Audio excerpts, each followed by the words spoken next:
आगे जाकर कस्टमर जो भी प्रीमियम अमाउंट है वो ईएमआई में कन्वर्ट करके हमें रीपे कर सकता है। ओके, एंड ये जो ईएमआई प्रोसेस है ये आपको स्टार्ट करने से पहले सबसे पहले एक एलिजिबिलिटी चेक होगा। एंड ईएमआई ऑप्शन अवेलेबल है फैवियो पेज पे। जैसे आप ईएमआई का ऑप्शन चूज करोगे ऑटोमेटिकली एक लिंक कस्टमर के मोबाइल नंबर पे सेंड हो जाएगी। वो लिंक कस्टमर को ओपन करना है, अपने कुछ बेसिक डिटेल्स एंटर करने हैं सो दैट हम उनका एलिजिबिलिटी चेक करेंगे। So within 30 seconds we will be getting the approval status on the screen, जहाँ पे हमें पता चलेगा कि ये केस अप्रूव है, रिजेक्ट है, what is the scenario. Once the case is approved, तो आगे जाकर कस्टमर को अपना डॉक्यूमेंटेशन पार्ट कंप्लीट करना होगा, जहाँ पे रिक्वायर्ड डॉक्यूमेंट्स कस्टमर को सबमिट करने हैं। डॉक्यूमेंट सबमिट करने के बाद ये डॉक्यूमेंट्स हमारे तरफ से वेरीफाई होंगे एंड कस्टमर डाउन पेमेंट पे करेगा। Okay, also how this option will help the customer. तो यहाँ पे आप सब लोगों को पता है that purchasing a policy for 3 years is always better than purchasing a policy for 1 year. ये कस्टमर के लिए भी बेनिफिशियल होता है क्योंकि उनको मल्टीपल ईयर के बेनिफिट्स मिलते हैं।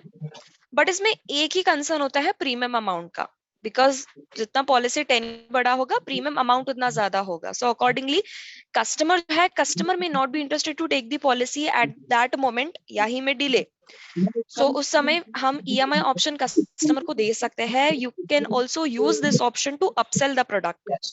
जहां कस्टमर 1 ईयर पॉलिसी खरीदने में इंटरेस्टेड है, you can go ahead and pitch a 3 year policy. Ask the customer कि आप 3 ईयर पॉलिसी अभी ले सकते हो, आपको पूरा जो प्रीमियम अमाउंट है वो एक साथ पे नहीं करना होगा।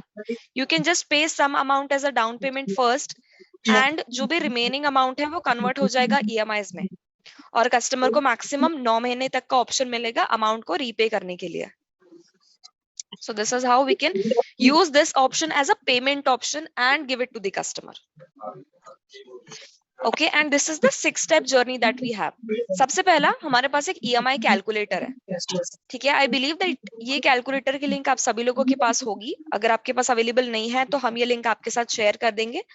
आप इस लिंक के थ्रू कस्टमर को गाइड कर सकते हो, जहां पर आप कस्टमर को बता सकते हो ईएमआई से रिलेटेड सारे डिटेल्स, ईएमआई अमाउंट कितनी है, डाउन पेमेंट अमाउंट कितना है, ये सारी चीजें अगर आप स्टार्टिंग में ही कस्टमर को बता दोगे and if the customer agrees, तब आप ईएमआई का ऑप्शन चूज कर सकते हो फैवियो से। ओके, ईएमआई ऑप्शन चूज करने के बाद कस्टमर को एक लिंक मिलेगी, तब हम कस्टमर का एलिजिबिलिटी चेक करेंगे। एलिजिबिलिटी चेक कंप्लीट होने के बाद कस्टमर अपने डॉक्यूमेंट्स अपलोड करेगा। Most of the documents will get auto approve, but कोई डॉक्यूमेंट्स मैनुअल अप्रूवल के या मैनुअल क्यू में जाते हैं, वहां पर 10 से 15 मिनट में हम कस्टमर की डॉक्यूमेंट्स वेरीफाई करेंगे एंड लास्ट स्टेप जहां पर कस्टमर को डिसबर्समेंट कंप्लीट करना है एंड डाउन पेमेंट पे करना है। So this is the 6-step journey that we have here. Okay, one more thing, मैं जर्नी स्टार्ट करने से पहले आपको जर्नी से रिलेटेड जो भी क्वेश्चंस या डाउट्स होंगे वो आप अभी के लिए चैट बॉक्स में मेंशन करके रख सकते हो। At the end of the session me Arijit Aastha हम लोग आपके क्वेश्चन को आंसर करेंगे, ठीक है। The eligibility matrix depending on the policy tenure, हमने कस्टमर को ईएमआई के ऑप्शंस दे रखे हैं, बट इसके लिए भी मिनिमम प्रीमियम अमाउंट और you can say minimum loan amount होना चाहिए 8,000 रुपीज। ओके, अगर 8,000 से कम कोई भी अमाउंट है तो कस्टमर को ईएमआई ऑप्शन नहीं मिलेगा। बट अगर कस्टमर पॉलिसी लेता है तो हम कस्टमर को 3 महीने का ईएमआई ऑप्शन देंगे। For a 2-year policy 3 and 6 months का ऑप्शन अवेलेबल है, and for a 3-year policy 3, 6 and 9 EMI का ऑप्शन अवेलेबल है।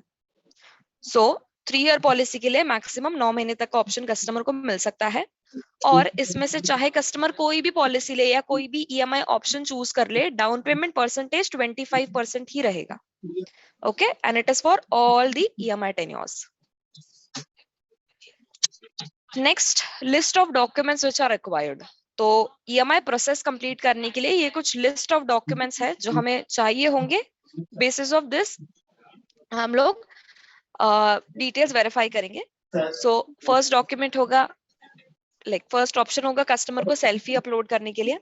सेकंड है पैन कार्ड, फिर है केवाईसी डॉक्यूमेंट। अब केवाईसी डॉक्यूमेंट में या तो कस्टमर अपना आधार, ड्राइविंग लाइसेंस, वोटर आईडी या पासपोर्ट कोई भी एक डॉक्यूमेंट सबमिट कर सकता है। उसी के साथ रेयर केसेस में जहां पर हम शायद कस्टमर का बैंक अकाउंट आइडेंटिफाई या वेरीफाई नहीं कर पाए, तो कस्टमर के बैंक रिलेटेड डॉक्यूमेंट्स भी हम पूछ सकते हैं, which can be a cancelled cheque या फिर बैंक पासबुक या फिर bank statement. Okay, but it depends on case to case basis, not necessary that it is applicable for all the customers. Okay, इसी के साथ जर्नी स्टार्ट करने से पहले पॉइंट्स है जिनका हमें भी ध्यान रखना है, प्लस हम कस्टमर को भी इन्फॉर्म कर सकते हैं इन सारे डिटेल्स के बारे में, तब जाके हमारा जो ईएमआई प्रोसेस है वो जल्द से जल्द कंप्लीट हो जाएगा एंड कहीं पे भी कस्टमर स्टक नहीं होगा. सबसे पहला पॉइंट, जो भी लिंक कस्टमर को शेयर की जाएगी, मेक श्योर कि कस्टमर वही लिंक ओपन करके अपनी जर्नी स्टार्ट करे, क्योंकि अगर आप गूगल पे कहीं पे सर्च करते हो 5, सो ये एक एप्लीकेशन है, we have a application on Play Store, जहां से हम लोग सिर्फ कैश प्रोडक्ट का प्रोसेस कराते हैं. हमारा एक प्रोडक्ट है personal loan, short term loan, उन चीजों का पूरा प्रोसीजर है वो हमारे एप्लीकेशन से कंप्लीट किया जाता है. और ये जो लिंक है, ये link specifically care health insurance के कस्टमर्स के लिए है, एंड जो भी क्राइटेरियाज है, जो भी हमने लिमिट या ईएमआई टेन्योर्स अप्रूव किए हैं केयर के कस्टमर्स के लिए, it is applicable and already built in that link. So that is the reason why वही लिंक हमें ओपन करके जर्नी स्टार्ट करना है. Okay, not to download the application first. And जब भी कस्टमर लिंक ओपन कर रहा है, लिंक हमेशा क्रोम ब्राउजर पे ओपन कीजिए, एंड ये दोनों टाइप के फोन्स के लिए एप्लीकेबल है, एंड्रॉइड फोन्स के लिए भी और आईफोन्स के लिए भी. उसी के साथ प्रेफर्ड सिस्टम होगा mobile phone because of the camera quality. आगे जाकर कस्टमर को हम फोटो क्लिक करने का भी ऑप्शन देने वाले हैं, एंड प्रॉपर और क्लियर फोटो कैप्चर ये पूरा जर्नी कंप्लीट करेंगे. प्लस जो भी name and date of birth हम लोग एप्लीकेशन फॉर्म पे एंटर कर रहे हैं या हमारे जर्नी में एंटर कर रहे हैं, it should be as per PAN. ठीक है, पैन पे जैसा नाम लिखा है, पैन पे जो बर्थ डेट है, वही सेम डिटेल्स हमें यहाँ पर भी एंटर करने हैं. जो भी डिटेल्स या डॉक्यूमेंट्स कस्टमर सबमिट कर रहा है वो हमेशा लोन एप्लीकेंट या प्रपोजर के होने चाहिए. ओके, डॉक्यूमेंट्स हमेशा clear and original he submit कीजिए. अ जेरोक्स कॉपी, कलर्ड जेरोक्स और may be a black and white version will not be accepted. अगर इस तरीके का डॉक्यूमेंट कस्टमर सबमिट करता है, सो तभी के लिए तो सिस्टम एक्सेप्ट कर लेगा डॉक्यूमेंट, बट आगे जाके जब हम लोग मैनुअल रिव्यू करते हैं, so there is a chance कि शायद ये केस होल्ड पे चले जाए एंड आगे कस्टमर को प्रोसेस कंप्लीट करने में डिले हो. So that is the reason why ये सारे पॉइंटर्स का हमको स्टार्टिंग में ही ध्यान देना है. Now let's start with the actual journey. जब हम लोग जर्नी स्टार्ट करते हैं, ये है हमारा सबसे पहला पेज, यहाँ पर एलिजिबिलिटी चेक कंप्लीट होगा. ओके, एलिजिबिलिटी चेक करने के लिए ये 8 डिटेल्स कस्टमर को एंटर करने होंगे. Details such as he has to select the employment type. Okay, employment type क्या है, सैलरीड है, सेल्फ एम्प्लॉयड है, कस्टमर का क्या ऑक्यूपेशन है, क्या एम्प्लॉयमेंट टाइप है, वो हमें सिलेक्ट करना है. उसी के साथ उनकी इनकम या मंथली सैलरी कितनी है वो एंटर करनी है. पैन कार्ड नंबर एंटर करना है, फादर्स नेम, रेसिडेंस टाइप, फिर मैरिटल स्टेटस सिलेक्ट करना है if the customer is married और सिंगल. ठीक है, नेक्स्ट नॉमिनी का नाम और नॉमिनी का मोबाइल नंबर. तो ये 8 डिटेल्स हमें यहाँ पर एंटर करने हैं. Now, depending on these 8 details, we are going to check the eligibility. यहाँ पर कस्टमर का एलिजिबिलिटी चेक होगा और इसके बाद 2 तरीके सिनेरियोज या पॉसिबिलिटीज हो सकती है. वन पॉसिबिलिटी कि ये केस अप्रूव हो जाएगा, इन कस्टमर को आगे केवाईसी डॉक्यूमेंट सबमिट करने का ऑप्शन आ जाएगा. सेकेंड पॉसिबिलिटी कि शायद ये केस रिजेक्ट हो जाए. अगर कोई भी केस एलिजिबिलिटी चेक के बाद रिजेक्ट होता है तो कस्टमर को इस तरीके की स्क्रीन दिखेगी which says not eligible. And rejection के 3 मेजर रीजंस हो सकते हैं. First reason is the age of the customer. So जो भी कस्टमर लोन के लिए अप्लाई कर रहा है, उनकी मिनिमम एज 21 होनी चाहिए, मैक्सिमम 70 होनी चाहिए. Okay, a person who is a loan applicant should get a monthly income of 15,000 rupees. 15,000 उनकी मिनिमम मंथली सैलरी होनी चाहिए. प्लस अगर कस्टमर सेल्फ एम्प्लॉयड है, उनके लिए भी मंथली इनकम 15,000 रुपए होनी चाहिए. EMI ऑप्शन हम दोनों सेट ऑफ कस्टमर्स के लिए अवेलेबल रखते हैं, for salaried as well as for self employed. Okay, plus अगर कोई कस्टमर न्यू टू क्रेडिट है, एनटीसी कस्टमर जिसने शायद आज तक कभी लोन नहीं लिया है, ये फर्स्ट टाइम कस्टमर लोन के लिए अप्लाई कर रहा है और जिनका ब्यूरो स्कोर -1 है, उन कस्टमर्स को भी EMI ऑप्शन अवेलेबल है. सिर्फ उनका मंथली सैलरी भी 15,000 मिनिमम होना चाहिए. बाकी प्रोसेस उन कस्टमर्स के लिए भी सेम रहेगा. ठीक है। थर्ड रीजन कोई भी रिजेक्शन का हो सकता है पुअर क्रेडिट हिस्ट्री, जहां पर शायद कस्टमर का ब्यूरो स्कोर कम है, या शायद कस्टमर ने कोई भी रीसेंट डिफॉल्ट किया है ईएमआई पे करने में, इस वजह से वो केस भी रिजेक्ट हो सकता है। So these are the 3 major reasons of rejection if the case is getting rejected after the eligibility check is done. But अगर केस अप्रूव हो जाता है तो कस्टमर को नेक्स्ट ऑप्शन मिलेगा बैंक डिटेल्स एंटर करने के लिए। यहाँ पर कस्टमर को अपने सैलरी बैंक अकाउंट डिटेल्स या फिर savings bank account details enter करने हैं। Current bank account details accept नहीं किए जाएंगे। ओके, कस्टमर को अपने बैंक का नाम सिलेक्ट करना है, फिर अकाउंट नंबर और आईएफएससी कोड एंटर करना है। As you can see UPI ID का भी ऑप्शन यहाँ पे दिया हुआ है टैब, बट ये ऑप्शनल है। ठीक है, अब ये 3 डिटेल्स के बेसिस पे हम लोग कस्टमर का अकाउंट वेरीफाई करेंगे या आइडेंटिफाई करेंगे। शायद हम नहीं कर पाए identify, okay, because of some reason, तब जाके कस्टमर को ऑप्शन मिलेगा अपना बैंक डॉक्यूमेंट सबमिट करने के लिए। और बैंक डॉक्यूमेंट के तौर पे कस्टमर या तो अपना पासबुक का फोटो, कैंसल्ड चेक या फिर बैंक स्टेटमेंट सबमिट कर सकता है। ओके, बैंक डिटेल्स के बाद अगला स्टेप आता है सेल्फी फोटो सबमिट करने के लिए। तो कस्टमर को अपना खुद का लाइव सेल्फी फोटो क्लिक करके सबमिट करना है। सेल्फी हमेशा क्लियर होनी चाहिए। Okay, proper selfie photo click कीजिए। कस्टमर ने कोई भी प्रॉप्स नहीं पहने होने चाहिए, as an mask, hat, glares, चश्मा, इस तरीके की चीज है। Right, proper selfie photo click कीजिए। सेल्फी सबमिट करने के बाद हम लोग पैन कार्ड नंबर के हेल्प से और सेल्फी के हेल्प से कस्टमर का डेटा फेच करते हैं थ्रू CKYC। ओके, CKYC एक सेंट्रल KYC पोर्टल है, जहां पर इन केस अगर कस्टमर ने इससे पहले कोई भी डॉक्यूमेंट कहीं पे सबमिट किया होगा, ओके, एज एन कोई अकाउंट क्रिएशन के समय कस्टमर ने अपना पैन आधार सबमिट किया था, वो सारे डॉक्यूमेंट सेव्ड होते हैं CKYC के पोर्टल पे। तो हम लोग क्या करते हैं, सेल्फी और पैन नंबर की हेल्प से CKYC से वो डेटा फेच करते हैं और हमारे जर्नी में सबमिट कर देते हैं। बट अगर हम CKYC से डेटा फेच नहीं कर पाए तो कस्टमर को हम अगला ऑप्शन देंगे मैनुअली सबमिट करने के लिए। ओके, तो पहला ऑप्शन मिलेगा पैन कार्ड सबमिट करने के लिए। अब पैन कार्ड सबमिट करने के लिए कस्टमर को सिंपली अपने पैन कार्ड का फोटो क्लिक करके अपलोड करना है।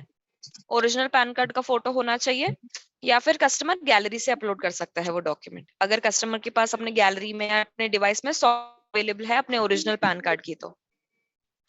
ठीक है, उसी के साथ आधार कार्ड या KYC डॉक्यूमेंट के लिए कस्टमर ऑप्शंस है। Aadhaar card, driving licence, voter ID या पासपोर्ट, इन चारों में से कोई ऑप्शन कस्टमर चूज कर सकता है और वो डॉक्यूमेंट सबमिट कर सकता है। डॉक्यूमेंट सबमिट करने के लिए फर्स्ट ऑप्शन कस्टमर को मिलता है डिजिलॉकर।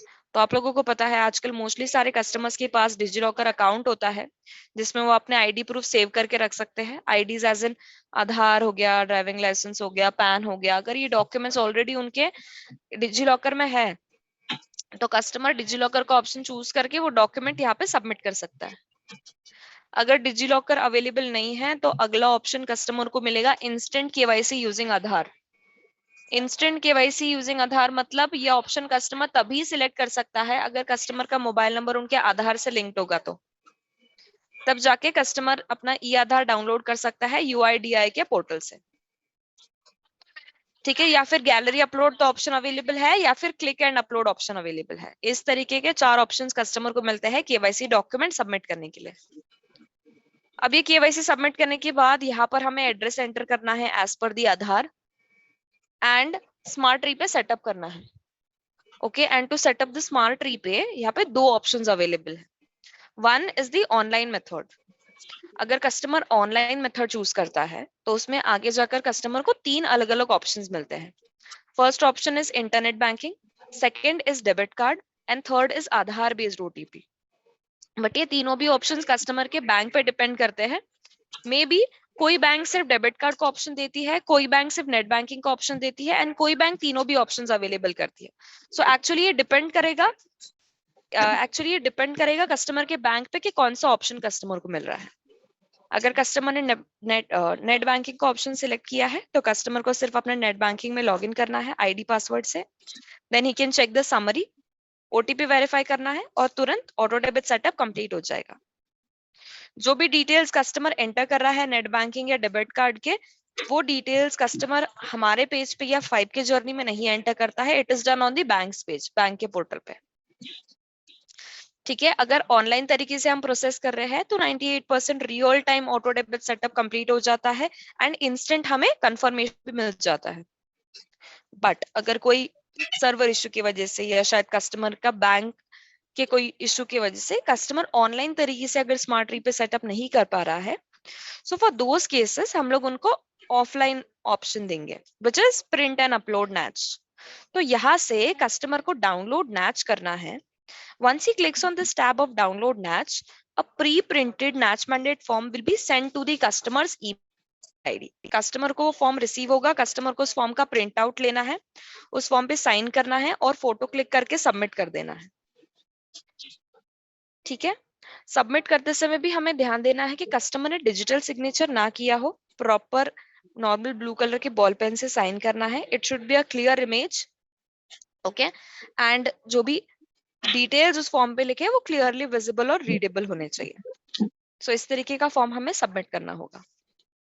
अगर हम ऑनलाइन तरीके से स्मार्ट रीपे करते हैं तो हमें 1 से 2 मिनट के अंदर कंफर्मेशन मिल जाता है, but if we are doing the process offline then it is a manual process, क्योंकि उसमें सबसे पहले कस्टमर वो फॉर्म सबमिट करेगा, फिर हमारे तरफ से भी एक वेरिफिकेशन होता है उस फॉर्म का, जहां पे हम लोग देखते हैं if the form is clear, proper और नो।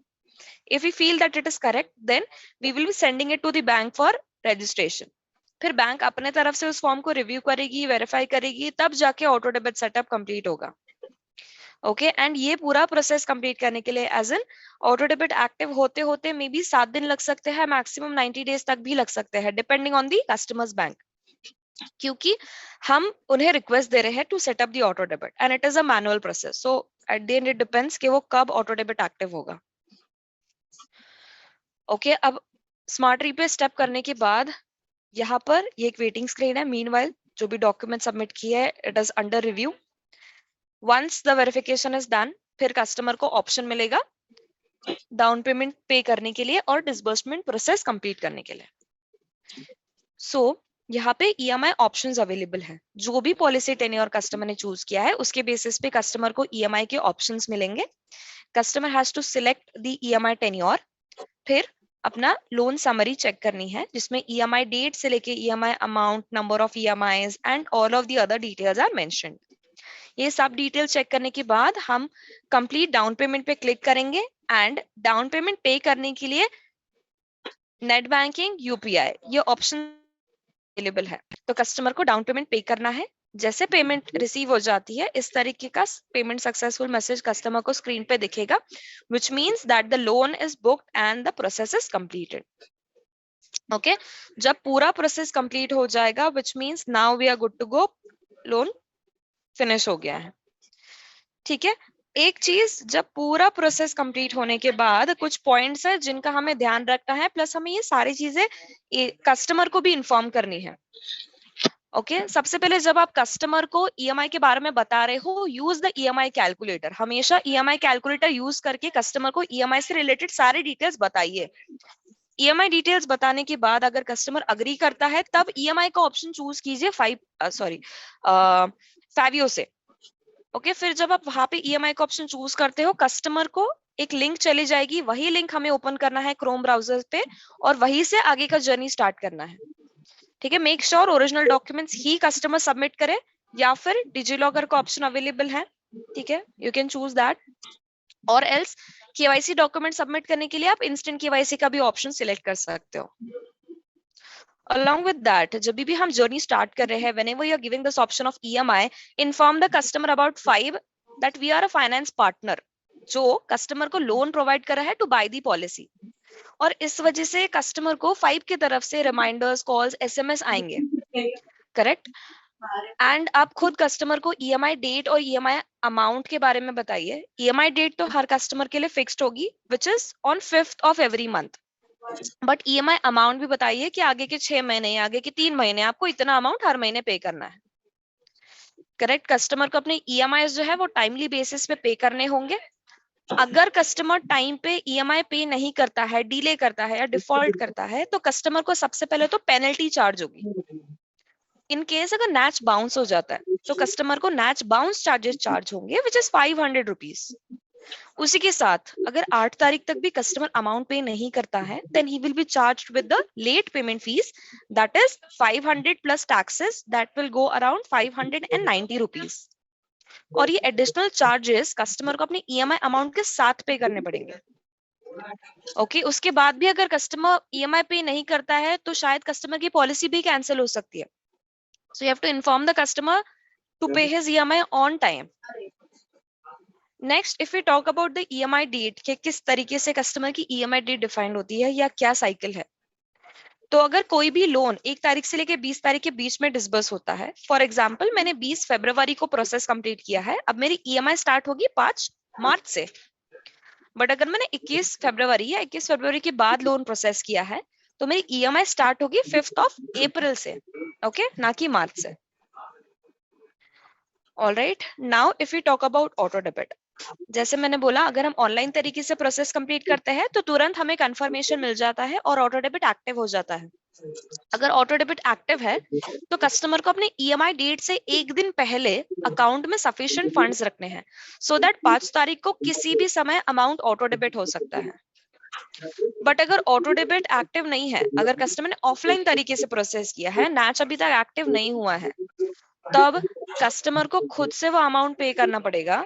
अमाउंट पे करने के लिए या तो कस्टमर एप्लीकेशन डाउनलोड कर सकता है 5 का, या फिर हमारे वेबसाइट पे लॉगिन करके ईएमआई पे कर सकता है। इन केस जो नैच फॉर्म कस्टमर ने सबमिट किया था वो फॉर्म बैंक की तरफ से रिजेक्ट हो जाए बिकॉज ऑफ साइन मिसमैच या due to any other reason, तब कस्टमर को नैच रिजेक्शन चार्जेस भी चार्ज होंगे विच इज 295 रुपीज। तो ये वन टाइम चार्ज कस्टमर को पे करना पड़ेगा। Okay, and to talk about the most important point, जब भी कस्टमर जर्नी कंप्लीट कर रहा है, इन केस अगर कस्टमर का केस कहीं पे होल्ड हो जाता है बिकॉज ऑफ अनक्लियर डॉक्यूमेंट या कस्टमर ने जेरोक्स कॉपी सबमिट किया है, ब्लर फोटो सबमिट किया है, तो हम कस्टमर का केस अगर होल्ड पे रखते हैं तो हमारे तरफ से कस्टमर को कॉल जाते हैं। We have a support team over here. हम लोग क्या करते हैं, कस्टमर को डायरेक्टली कॉल करते हैं and we inform the customer that जो भी डॉक्यूमेंट आपने सबमिट किया है, maybe if it is PAN card, आपका पैन कार्ड ओरिजिनल ना होने के कारण आपका केस अभी होल्ड पे जा चुका है, so request you to upload a proper image. इस तरीके का कम्युनिकेशन भी हमारे तरफ से किया जाता है while the customer is completing the process. अब उसके बाद जब लोन डिसबर्स हो जाता है, ईएमआई डेट से पहले हम लोग कस्टमर को रिमाइंडर्स देते हैं। एज एन हम कस्टमर को कॉल करते हैं, एसएमएस भेजते हैं, ईमेल्स भेजते हैं। तो हर महीने के 1 तारीख या 2 तारीख से कस्टमर्स को रिमाइंडर्स जाना शुरू हो जाता है, जहां पर हम उन्हें ऑटो डेबिट स्टेटस बताते हैं, ईएमआई अमाउंट और ईएमआई डेट के बारे में जानकारी देते हैं। Okay, so these are few points to remember for you as well as for the customer while the journey is done or before doing the process also. Right? So this is the entire journey of 5, जहाँ पे हम लोग EMI का process complete करा रहे हैं customer